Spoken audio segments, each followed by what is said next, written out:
Hello and welcome to the Rippling Pages with me, Liam Bishop, curating the best writers to inspire you and your writing. Today, I'm joined by Elaine Garvey to discuss her novel, The Wardrobe Department, that's published by Canongate Books. Mairéad Sweeney has moved from rural Ireland to work in London's West End. While the prestige of working in theatre doesn't exactly wear off, the long hours as sport actors make Mairéad's transition from Ireland more difficult than it should be. Things get even more difficult when Mairéad has to return home for her grandmother's funeral. It's here she begins to reconcile with the life, people, and values she thought she'd left behind. This is Elaine's first book. She's been published in the Dublin Review and the Winter Papers and has been awarded funding schemes by the Irish Department of Arts for her writing. Elaine, delighted to have you here. Welcome to the Rippling Pages. Thank you for asking me, Liam. It's a pleasure to be here. Thanks. Based in County Sligo, Sligo, I yeah, believe. that's it. Yeah. And how's the weather there today? It's a lovely day here today, and the sun is out. Just before we get going, if you enjoy the Ripping Pages, please do like, share, follow, subscribe, or even just tell your friends about the show. But let's get into it, Elena. Let's get into your book. We're in the West End of London. Just the thing that struck me is, why did you choose this year to set this book? And why this moment in time for this particular novel and Mairéad's particular journey that she's going to go on in this novel? I've been working on a short story for a long time, for about maybe 16 years, and I just couldn't get it to work, and it was getting rejected all the time. So I signed up for a fiction writing course, and I went in with what I thought was a short story, but 6 months later, I had the first scene of a novel. So it was almost like it was more metabolic than it was anything that I had decided in my head. If this character is this age and it's this time and you want these events, 12 days between March and April in 2002. So one of the events I wanted to include was there's two funerals in the story. One is Mairéad's grandmother's funeral, and also the death of the Queen Mother in England. So that would have been King Charles's grandmother. Is that right? So two grandmothers. And so that's how it became that time period. And that's what decided the date in the end. Initially, I wanted it to be just post 9/11, close enough to 9/11 for that time of living in big cities and that awful fear that, well, if you were in London, that the underground would be attacked. And I wanted that to be in the back of the character's mind as well. So those are the two things that decided on 2002. And also I'd lived in London around that time period as well. So I had some memory, and I had a very good friend who had a better memory and reminded me of what London was like. So that's how the date came about. Wow, okay. Yeah, so that was deliberate, the idea of that 9/11 had happened recently. Yeah, just for that sense of, I think it connected to, I remember, so I have lots of lovely relations particularly in Birmingham, and they remember it being, because their parents were Irish and they would consider themselves Irish, I suppose, as well. Being in Birmingham in the 1970s and 1980s when there was an IRA bombing campaign going on, and everybody who was Irish somehow felt like they were part of the problem, or they were being judged, or they felt that fear, And then come 9/11, 2001, and suddenly she's living with a Muslim family, and how that gaze turned on them as well. And that's sort of the parallel I was trying to draw on. And also just if you have to use the tube to go to work and you have no other option, you just have to put it to the back of your mind and and use it.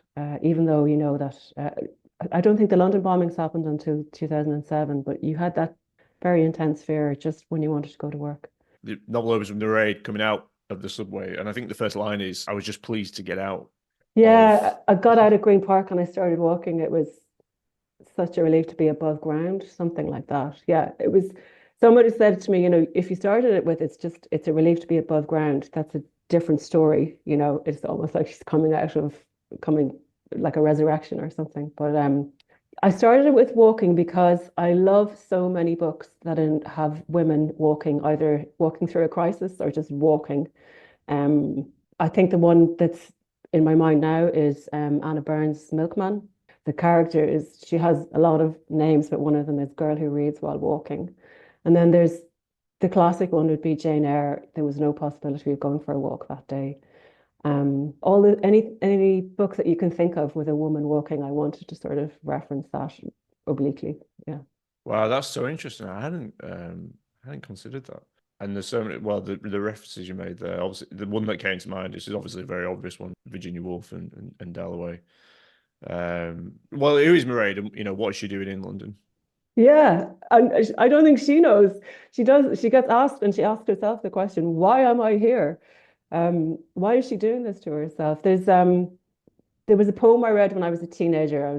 It's based on an old Irish text from Middle Irish text. It's called Bulla Sivna, which is translated as Sweeney Astray by Seamus Heaney. It's about a character who is cursed by a priest, and he is stripped of everything, his clothes and all his possessions, and he lives in the trees like a bird. And in that poem, he describes himself as being hunted. And I felt that was Mairéad's mindset at the beginning of the novel. So you read a poem when you're a teenager, and then 20 years later, you think of that character and like, oh, okay, that's my main character here at the beginning. So she has this feeling of being hunted. She doesn't know by whom. And her mindset seems to be as frightened as a small bird. And so she finds herself in London working in a theatre, having to touch people, and she's really doesn't enjoy that part of her job. But I'm wondering why she put herself in that position. And she loves the work, she loves cloth, she loves her colleagues, she loves how London is changing her, even though she doesn't realize it until she has to go back home. So while in the first section, while she's in London, she's questioning, why am I doing this to myself? Why am I here? And it's not until she returns home that she sees the contrast in who she was before and who she is now. And then it starts to become something in her that she realized this is good for me, that I made the right decision. I understand why I'm doing this to myself. She's working in, as you call it, well, as the book's titled, the wardrobe department. It has a different name, doesn't it? I can't remember what they call it. You may reference this in back Yeah, I know because so it would be called costume department now. I talk to a lot of people who work in costume, and they did point that out to me that it's now called costume department, and I'm aware of that. But in 2002, it would have been referred to as wardrobe. I think that might be more of a film term now, but it would be so. Yeah, I've referenced that in the acknowledgements. It's an outdated term, and I've used it, and it's also the title of the book. Yeah, she works in top floor. The costume department is usually a really inaccessible top floor, very hot because of all the equipment that's in there. And it's a tough job. She's working in so the West End shows would do 8 shows a week because you've two matinees, Wednesday and Saturday. And to keep that level of clothes clean, repaired, ready for the next show, they usually have double sets and maybe even more if they're doing understudy rehearsal. So it's a lot of work. And they'd have 4-hour calls generally. So Mairéad is taking on more work than would usually be allowed because she thinks she needs the money. Between London and Ireland, the terminology is slightly different. So even though I worked in theatre in Ireland, it's not exactly the same. There are a lot of things that cross over, but some of the practices are different, and then the West End is different again. So yeah, she's working top floor, like about 5 stories high in the wardrobe department, bringing costumes up and down, up and down, up and down, and doing all the washing, ironing, repairs, maintenance. And you would do the daytime would be getting ready for the show, and then the next shift would be the actual show where you're doing the dressing of the actors and tidying up afterwards. So she's doing both. Yeah, it's hot, it's intense, it's intimate, it's Aha, physical, yeah. isn't it? Do you have any experience in those jobs? None. Okay. So I did as much research as I could, and people who work in costume are incredibly busy. I mean, they were very helpful, and I shadowed people for while they did their job, and I asked them lots of pestering questions, and they were really kind and did as much as they could. But I mean, they didn't have time to read the full text. I just sent them highlighted extracts and said, does this sound plausible? And they would say yes, no. I emailed people in London who don't know me. I was just a completely random person contacting them to ask them questions, and they couldn't have been more generous. I'm really, I do list them all in the back as well because they were very generous with their expertise.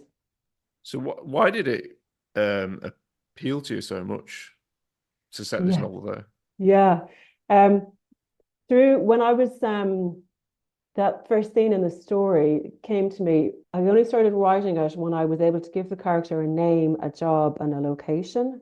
And I didn't want to go to London and I didn't want to go into a theatre, but every other way I tried to write the story wasn't working. And I was in a group with a writing group with a mentor, Sean O'Reilly, and everyone in the group and Sean was telling me, this is what's working. You need to go there. So I went out into this very uncomfortable place, which was uh wardrobe department in a West End theatre that I have little or no experience in. But that's where the story was.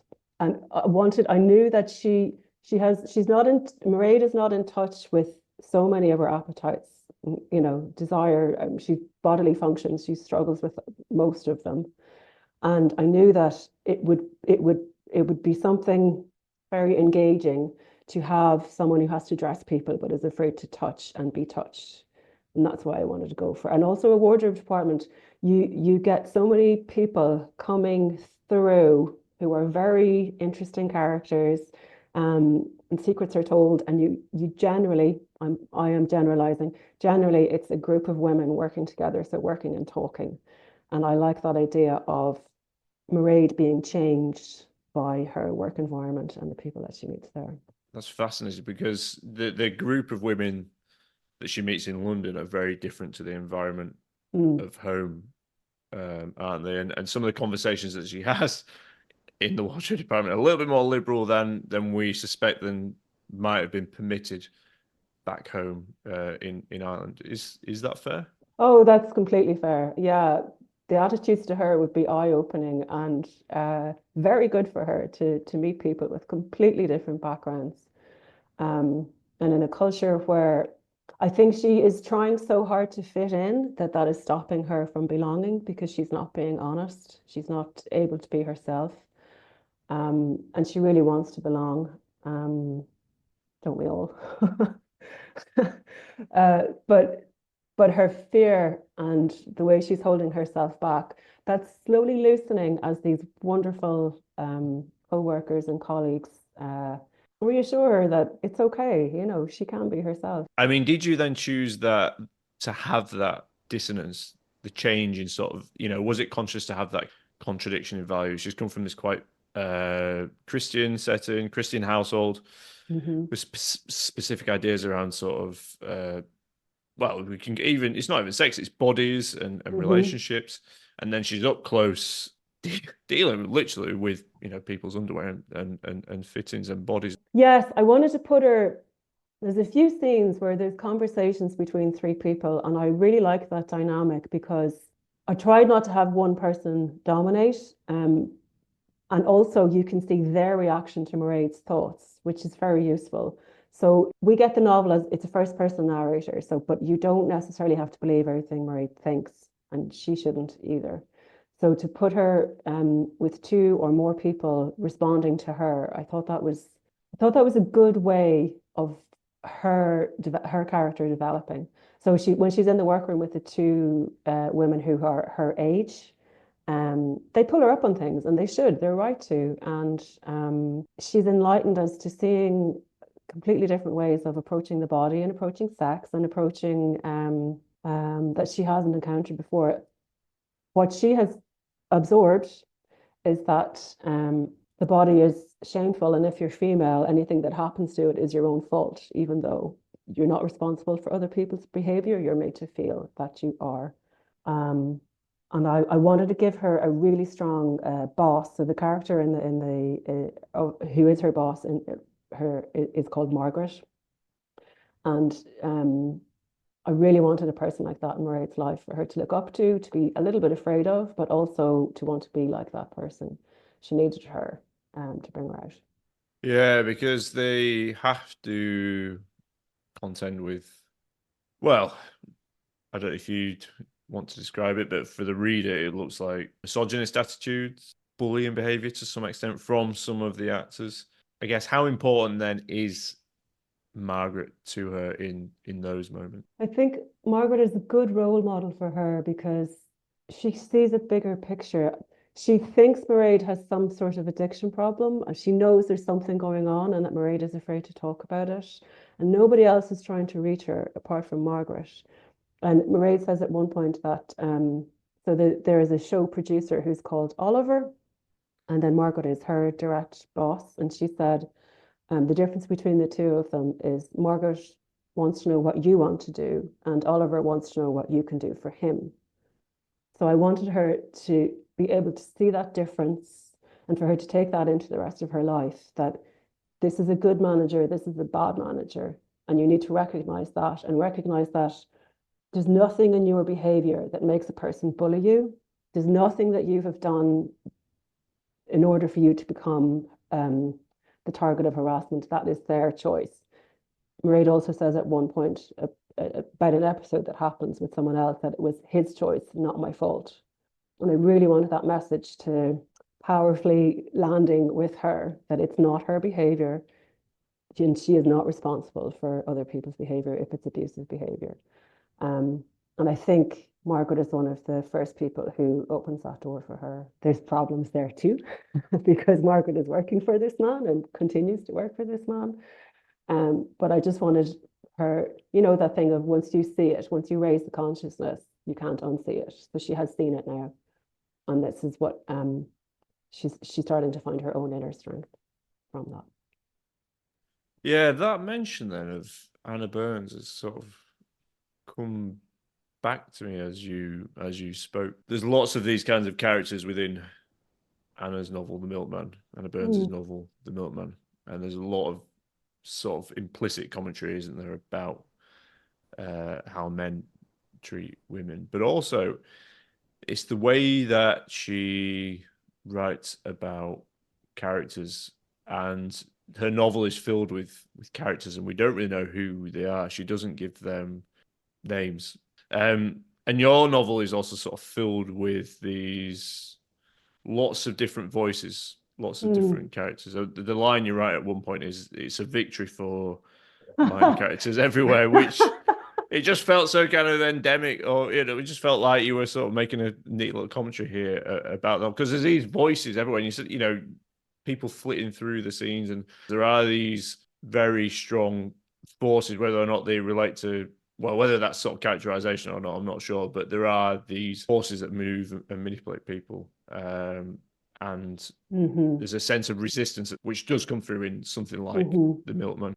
I'm delighted to any reference with Anna Burns. She does it so well. And she says, that girl who reads while walking, that they had no words for it. You can't empower the character retrospectively. We have words for it now, but she certainly didn't. My character, Mairéad, in 2002, she didn't know what encroachment was.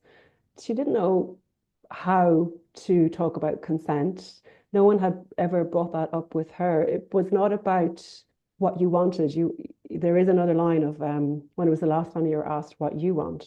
I don't know if teenage girls growing up in her time period were ever asked what they want. And then she has all these problems with her appetites because she's never explored that in herself. The structural, when you're in a situation like that and you are the target, it's really hard to pull back and say, oh, this is a pattern. This is happening all over. This is happening at work. This is happening in public. This is happening in family situations. When you're in it, you're just trying to, keep yourself well and stay alive, and to then, analyze it from that standpoint is very difficult. But once it happens, and it happens again, and it happens again, and it happens again, then you start to see the pattern. Yeah, and I think Anna Burns does that brilliantly. Okay, we're going to have a quick break on the Rippling Pages. Do come back. We're going to be talking more to Elaine Garvey about the wardrobe department. I'm going to be in conversation with Katharina Volckmer about her second novel, Calls May Be Recorded for Training and Monitoring Purposes. That's published by Indigo Press. Now, Katharina Volckmer is a name that you will know well. She published The Appointment with Fitzcarraldo editions that went on to be translated into over 15 languages, was nominated for prizes, and was a debut novel hit. So I'm delighted to be in conversation with her. But Katharina was also one of the first authors that I ever interviewed on the Rippling Pages. So we're going to be doing this conversation live and in person at the Hyde Park Book Club in Leeds. That's on Monday, the 12th of May. If you're in the area or travelling from wherever you are, please do come along. There's a link to the tickets in the show notes. It's going to be a great event. The Hyde Park Book Club is a really fantastic, intimate, cosy venue. That means you've got to get your tickets soon. And as well as this, Next Chapter Books Leeds, the new independent bookshop in Leeds that's focusing on women's writing. They're going to be there too, selling books. It's going to be a great event. There's going to be, obviously, we're going to be chatting about Katharina's second novel, but also there's, of course, the chance to ask Katharina some questions too. Hope to see you there. Welcome back to the Ripping Pages. I'm here with Elaine Garvey to talk about the wardrobe department. Elaine, shall we get back into it? So I just wanted to ask you about when's the moment then of realization for Mairéad? When she goes back and she sees everything with new eyes, it's like everything is a slightly different color, as Margaret says to her, and the family are in shock. They're going through grief. So everyone is a little raw and their emotions are heightened. And she suddenly sees the patterns that she maybe had not seen before between her parents, especially, and then the dynamic between her grandmother and her aunt and uncles.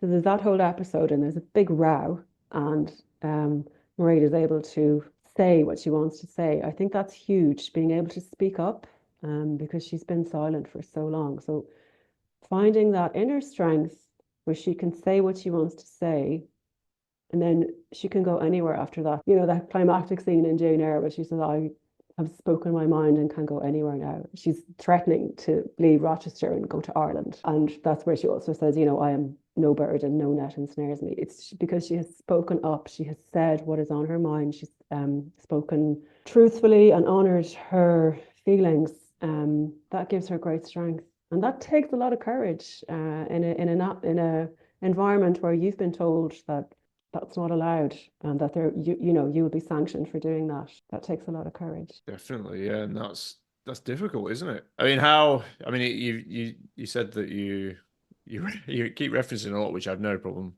with whatsoever. But were these formative novels then? Yeah, I reread a lot of books while I was writing the wardrobe department, and books that I had read again as a teenager, as a younger woman. I reread and thought, oh my God, they're still great. They are relevant in a different way now that I'm older, and they're relevant in a different way while I'm writing this book. So books that I loved, I mean, yeah, obviously Jane Eyre, and also Herta Muller's The Land of Green Plums, the poem Sweeney Astray, and a few other books like that, where about speaking and silence, and you need to use your words. Your words are also powerful and can be damaging. That sort of thread running all the way through it. And then there's a Hilary Mantel who I will never get to meet now, and I'm very sad about that. But in The Mirror and the Light, there is a line where I think it's Cromwell and he's talking to his ward, and she says something to him that shocks him, and he says something like, who told you that, and how long have you believed it? And I thought, oh my God, that's a line to live by, isn't it? Who told you that? And how long have you believed it? Who's told us these stories? In the wardrobe department, there's references all throughout to fairy tales. It's obvious when you're reading it. Cinderella is the main one. Who told you that story? Who wrote that story? Who's behind that story? And how long have you believed that? And I think through your work, through reading, through the more education that we can give and receive, we are questioning that very concept. Who told you that, and how long have you believed it? Oh. It's not my line, it's Hilary Mantel's. Well, everything you said around it was your lines. That's so interesting. I'd not sort of seen that in that way. I mean, why is that so fundamental then? You mentioned the church there. So the Catholic Church would have been the dominant church in Ireland. Most of the people would have grown up as Catholic. And although there's a lot of good and a lot of, people need religion, it's important and it's not a bad thing. But we do need to question stories told by a patriarchal institution, and the sort of enabling of abuse and collusion with abuse that comes from that as well. I don't want to go too deeply into that, but if that was the dominant story when you were growing up, like your first experience of theatre was probably the nativity play. I was in a church for a funeral over Christmas, and the nativity scene, so there's one woman, Mary, who was a virgin and also a mother, and there were 9 men around her. There were no women, there were no midwives. Like, what do they do with the midwives? And so that's your archetypal woman as you're growing up. That's what you're seeing. That's your first experience, maybe, of archetypal storytelling or theatre or what it means to be female. Is one woman, 9 men, and she is silent and she is subservient. So to even be aware that there's no midwives, I wasn't aware of that. Someone else had to point that out to me. It was a book I read called The Subversive Stitch by Rosika Parker, and she just questions, what do they do with the midwives? And I hadn't noticed it before, and I thought, oh, if you're not even noticing it, how much work do we have to do to unravel all of that? Interesting. Yeah, I mean, so these were prevailing attitudes then that you encountered throughout. Yeah, yeah, and it's the way that they were presented, that this was the authority and you must accept this authority and not question it. And even when it was questioned, that was very strongly challenged, and there was a lot of denial. There's still a lot of denial. We've spoken a lot about London. We've spoken a lot um, about Ireland, and we only get a glimpse. I mean, we only get a moment in time, really, of both places because it's set within this quite defined time period. I Yeah. feel like, though, I know more about London from the novel, perhaps because more of the novel's set there, and when Mairéad goes back, it's in a very uh, specific moment, of this funeral. I mean, Mm. how, and we spoke about some other things related to Ireland. We're speaking about religion a little bit, but what does Mairéad feel about Ireland as a place, as a country, as home? Yeah. And Oh, does that lots. differ to you? Yeah. Does that differ to how you feel? Oh, it does. Yeah, it does. I think by the end of her time in Ireland, so she goes home for a funeral, and by the end of that, um, I feel, now I might change my mind in a while, but I feel she's decided she's returning to London and she's staying in London, because it's a better place for her, not just for work, but for her as a person. Um, that might change again over time for her, but at this moment, that's where she needs to be. Um, it is changing her mind for good. And if she stayed in Ireland, she would feel like her options were narrowing and she had fewer choices, fewer options, and that she would become unhappy. So, yeah, maybe that's why the focus is on London, because London is where she opens up. Um, and to her, it feels like going home would be a step backwards. Not every immigrant feels that, of course. Um, And maybe, like she says herself, eventually, in some distant, perfect future, she will return home. But it's not the right place for her right now. And isn't she lucky that she can choose to go live and work in a different country? She's quite privileged, really, that she can do that. I just wondered if we were just could reflect because you spoke at the start about how it became this novel from a short story that couldn't be contained on a writing course. Yeah, it's been a lifelong journey. I hope it continues to be so. I knew from a very young age, I've never wanted to be anything else, really. I always knew I wanted to be a writer. But I'm still trying to figure out how it took me so long to get here to my first book.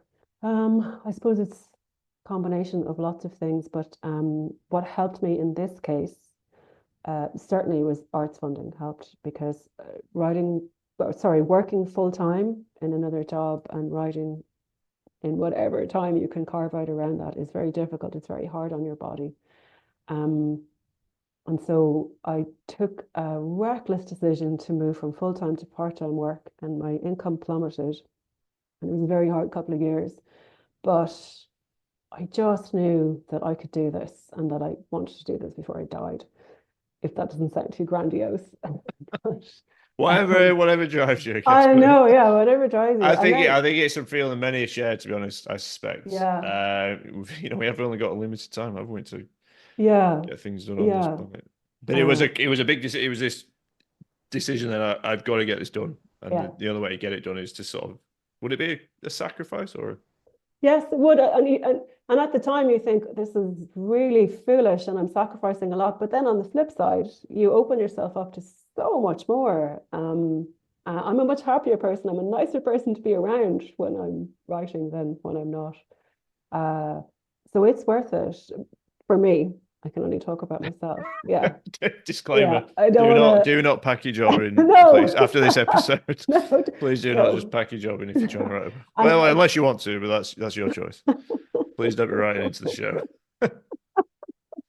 Loss of earnings. No, please don't. I think you'll be all right.